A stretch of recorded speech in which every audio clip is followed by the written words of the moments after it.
So Donald Trump, you packed this arena in Pennsylvania. There's a sense in that room that for the first time in a long time, a Republican can win this state. Well, I think we're going to win it. It's a great state. The miners are out of business. The gas is being regulated to a point where they can't produce. We have so many problems in Pennsylvania. We're going to put the miners back to work. We're going to put the steel workers back to work.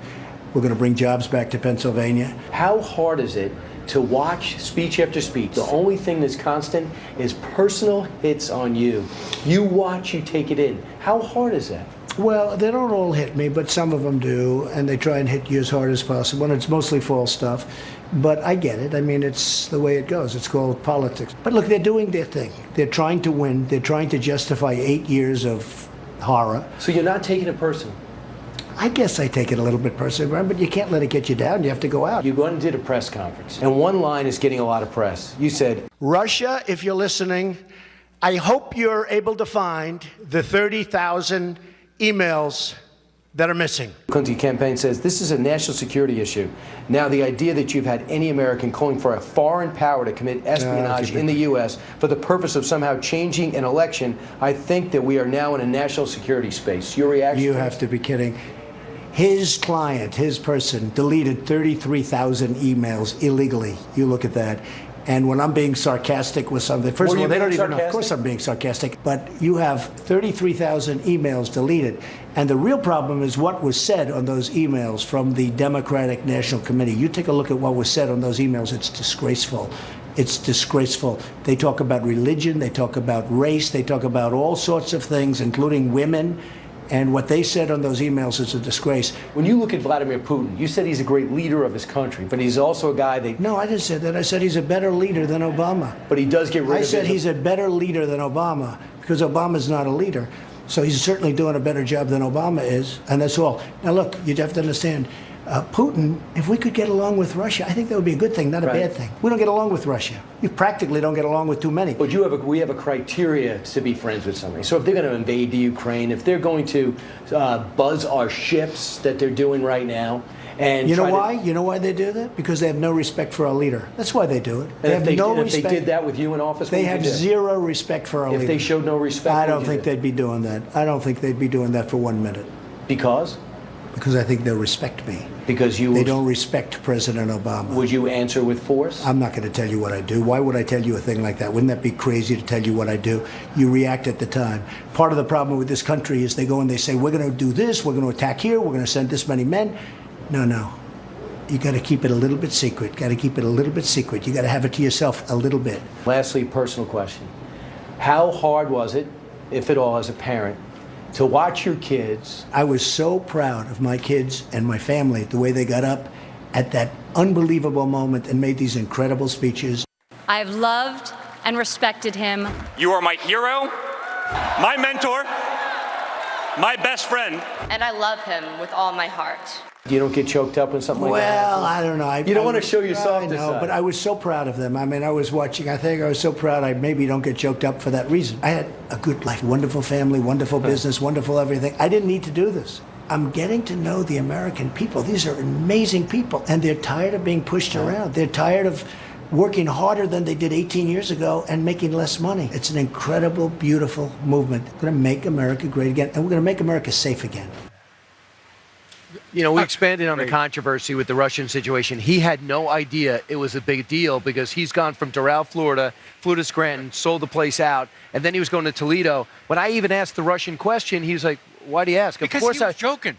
He was joking. And that I'm watching every network, and thankfully Brett Baer put it on, is like, listen, we are accused of not having a sense of humor by guys like Jon Stewart and all these people. They'll take a clip from our show and they'll make us seem like morons, when in reality, we're having a good time. And that's what he does on the stump. Excellent job. Have you noticed, I know you... True or false, Donald Trump, about how you've run your campaign and some of the most controversial things you've said over the last 12 months. Here's how it went. Some rapid-fire controversies that keep coming up every time they've done a column or every time someone wants to read. Talk about the last 9 months, just so we can clear the record. Is John McCain a war hero or not? Yeah, fine. That reporter that you didn't like what they wrote, they said you mocked his disability. Yeah, I didn't. I didn't know who the reporter was. He was groveling because he wrote a good story. Excuse me, I'll get it straight. For you, only for you. He wrote a story. It was a great story for what I was saying, because I said dancing on the streets or dancing on the roofs or whatever when the World Trade Center About came down. 9/11. Right. This guy worked for Washington Post or one of the newspapers. He wrote a story sort of indicating that I was right. And then all of a sudden, that was many years ago, that was when it came down. Then all of a sudden, he took the story back when people started calling him about it. Well, you wrote the story. Trump was right. Did you write the story? And he was groveling. He didn't know how to answer it. He was trying to say that his story was wrong. I had no idea what he looked like. He said he met me and I knew. He said he met me in the 1980s. I had no idea. I spend millions of dollars making buildings good for people that are disabled. Okay, millions and millions of dollars. Do you think I'd ever do a thing like that? What I was indicating was a man that was groveling. He was groveling to try and change a story that he had written many years before so that it worked out badly for Trump. So I do that, and they said I was mocking his disability. I had no idea that he was disabled, none. He said I met him before, many, many years ago.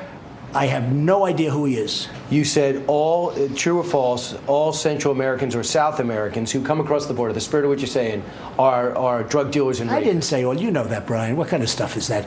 I said they come across, and you can read it very clearly, and in many cases they are. They're drug dealers. You see But all not of in the- all. What? But not in all Of cases. course not all. Okay. What do you think? Everybody is that way? I didn't say that. Banning all Muslims, you've clarified. We're going to territories. We'll see, but we're going to territories. We're talking about territories which will list the territories also, but there are certain territories that are very, very bad, very, very bad, and I don't want them in this country. And we're not going to let people from Syria come into the country, and who knows what's going to happen. When I look at France with the priest, when I look at all of the things that are happening, we're not going to let that happen to this country. You know what's good about that, Brian, is you took all of the talking points that the Democrats have had, and you had asked him in a row the questions, and he answered them. Fact or fiction? Yeah, and Eric, the whole thing is Angela Merkel is now reforming how they allow immigrants to come into the country. Everybody is wondering what is going on, what's happening in France, what happened in Belgium, and what's now happening in Germany. They're saying, well, wait a second. That's what he said a year ago, but he said it like a non-politician. But look what the left does. That's what they do. They'll take his words and they'll spin it around to create some sort of controversy out of it. He clarified. That was great. He clarified a lot of the things that were controversial over the last year and a couple of months, including yesterday, what they did yesterday when they said, hey, you know what, Russia, if you can find those 33,000 emails, great.